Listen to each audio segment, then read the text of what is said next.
JDM ကားမရှိဘူးလားမေးနေကြတဲ့ customer တွေအတွက်ဒီနေ့မှာ JDM ကားစစ်တစည်းကိုလည်းပြမယ်ဈေးနှုန်းကလည်း3000ဆွန်းမှာရမယ် grade ကလည်းကျွန်တော်တို့မိသားစုစီးဖို့အတွက်အရန်သင့်တော်တဲ့ကားတစ်စီးလည်းဖြစ်တယ်ခုံ3တန်း round aircon အဲကားတစ်စီးကိုဒီနေ့ပြပေးမှာဖြစ်ပါတယ်ဒီကားလေးကတော့ Nissan Elegant 2000ခွန် model ဖြစ်ပါတယ်ကျွန်တော်ဒီနေ့မှာဒီကားလေးရဲ့ကျွန်တော်တို့အားနည်းချက်အားသာချက်နဲ့ grade လေးတွေကိုပြောပြပေးပါမှာဖြစ်ပါတယ်ဒါကတော့သူ့ရဲ့ original smacky ဖြစ်တဲ့အတွက်ကျွန်တော်တို့ဒီမှာတော့မလို့တော့ပြီးရင်ကျွန်တော်တို့ဘေးပညာ slide ဖွင့်ဖို့အတွက်ကိုဒီမှာကျွန်တော်တို့ဘယ်ညာအတွက် slide ပါမယ်ဒါလေးကိုနှိပ်လိုက်ပြီးဆိုတာနဲ့ slide နှစ်ချက် auto ဖွင့်သွားပြီ auto slide နှစ်ပေါက်ဒါကျွန်တော်တို့အရှိကန်းကိုဆက်ပြီးတော့အတူတူကြည့်ကြတော့သူ့ရဲ့ကျွန်တော်တို့ဒီအတွင်းကရင်စပြောပါတော့ထိုင်ကုန်ကိုရင်စပြောမယ်ထိုင်ကုန်ကိုကျွန်တော်တို့က half leather သုံးတာပေါ့နော်ရှမ်မိုင်းတစ်ဝက် leather နဲ့တစ်ဝက်ကျွန်တော်မျှပြီးသုံးတာလေဒါထိုင်ကုန်အားလုံးသုံးတာဖြစ်တယ်ထိုင်ကုန်တွေကလည်းလုံးဝအကျိုးအခြေပြုလုံးဝမရှိသေးဘူးတော်တော်တန်သေးရဲ့အထဲမှာပါသေးတယ်သူရဲ့ဒီရှေ့ကမ်းမှာဆိုရင်ကျွန်တော်တို့ဒီ original TV ပါမယ် CD ပြင်မဲ့ဒါဆိုရင်ဒါ aircon ဒါကတော့သူရဲ့ Kia ဒီ dashboard မှာဆိုဒါဒီရဲ့ original ကျွန်းလေးတွေပေါ့နော်ဒါမျိုးလေးဆိုတာဟိုဂျပန်ကားတွေမှာပဲမြင်ရတဲ့ဒီကျွန်းလေးတွေပေါ့နော်ဂျပန်ကားတွေမှာပဲလုံးဝတွေ့ရတတ်တဲ့ဟာလေးတွေပြီးရင်ကျွန်တော်တို့ဒီ Kia ပေါ့ Kia ဆိုရင် auto manual နှမျိုးလုံးကိုမောင်းလို့ရမှာဖြစ်ပါတယ် TV ကတော့နည်းနည်းလေးတော့ဝါနေပြီဒါလေးဆိုရင်ကျွန်တော်တို့အခု Android TV ချိန်တာဖြစ်ဖြစ် display လဲတာပဲဖြစ်ဖြစ်ပြန်ပြီးလဲပြီးအသုံးပြုလို့ရမှာဖြစ်ပါတယ် CRI ဆိုရင်လည်းဒါကျွန်တော်တို့ကျွန်းပတ်လည်လေးနဲ့ဖြစ်ပါတယ် JDM ဒီမှာပါတဲ့အရာလေးတွေပေါ့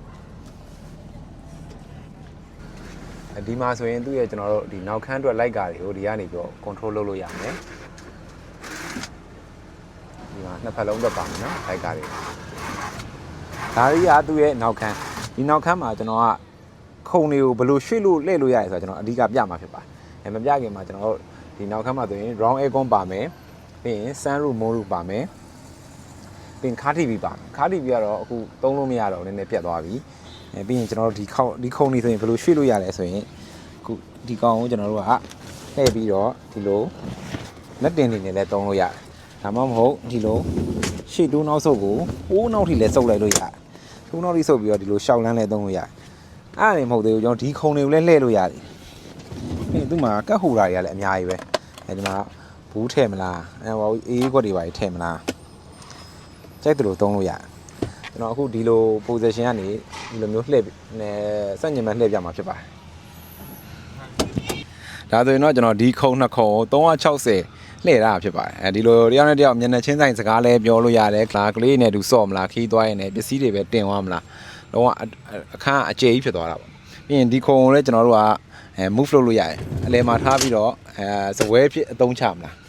အဲ့လိုမျိုးကြိုက်တယ်လို့သုံးလို့ရတယ်တော့အတွင်းကတော်တော်ကျယ်ပြီးတော်တော်မိုက်သွားခီးသွားတာလည်းတက်တောင့်တက်တာဖြစ်သွားမှာဖြစ်ပါတယ်သူရဲ့ဒီနောက်ခန်းမှာဆိုရင်လည်းခုံတန်းကို adjust လုပ်လို့ရမှာဖြစ်ပါတယ်ဘယ်လိုလုပ်လို့ရလဲဆိုတော့ဒီမှာပြထားသလိုပဲခုံတန်းကိုဒီလိုရှေ့တိုးလို့ရတယ်ဒါဆိုရင်တော့နောက်ဆုတ်ထားတယ်ဒီနှစ်တန်းလုံးကိုရှေ့တိုးလို့ရမှာဖြစ်ပါတယ်အဲဒါဆိုရင်ကျွန်တော်တို့ပစ္စည်းကိုဒီလိုတိုးထားပြီဆိုရင်ပစ္စည်းကိုluggage တို့ဘာလို့ကြဲလွန်းလွန်းနဲ့ဆန့်ဟိုထည့်ပြီးတော့ခီးသွားလို့ရမှာဖြစ်ပါတယ်ဒါကတော့ Nissan Elegant Highway Star Grade ဖြစ်ပါတယ်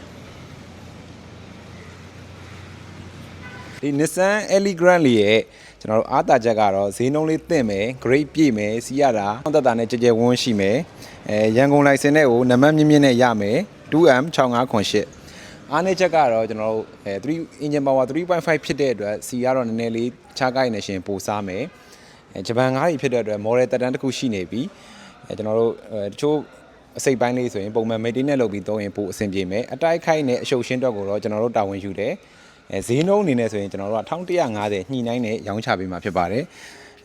ကျွန်တော်တို့2000ခွန် model ဖြစ်သွားတဲ့အတွက်ကျွန်တော်တို့ micro finance ချိတ်တို့ငွေချမ်းစနစ်တို့နဲ့ဝယ်ယူလို့ရမှာဖြစ်ပါတယ်အလဲထက်ဆိုရင်လည်းမိတ်ဆွေတို့မှာရှိတဲ့ကားတွေနဲ့ကျွန်တော်တို့စီမှာလာရောက်ပြီးတော့အလဲထက်လုပ်ယူလို့ရမှာဖြစ်ပါတယ်အားလုံးကျေးဇူးတင်ပါတယ်ကျွန်တော် Great Friendship ကမြတ်သွေးပါ